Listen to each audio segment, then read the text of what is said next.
লিখুন ভাই আজকে কোন জায়গা দূরাত গেছে দূরাত দুমেলা ঘোরার চাইতে ঘোরাফেরা করতেছে কাম শিখুক হ্যাঁ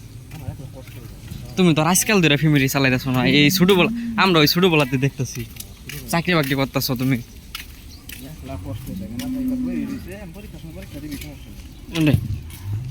এটা হাতের কাম শিখে রাখা পালা তো তাই তো যদি যদি যদি কামের স্কিল না থাকতো তাহলে তোর এটা পাইতা না এটা হিক্স দিকে তো বলছো হ্যাঁ তাহলে আজকে একটা চাকরি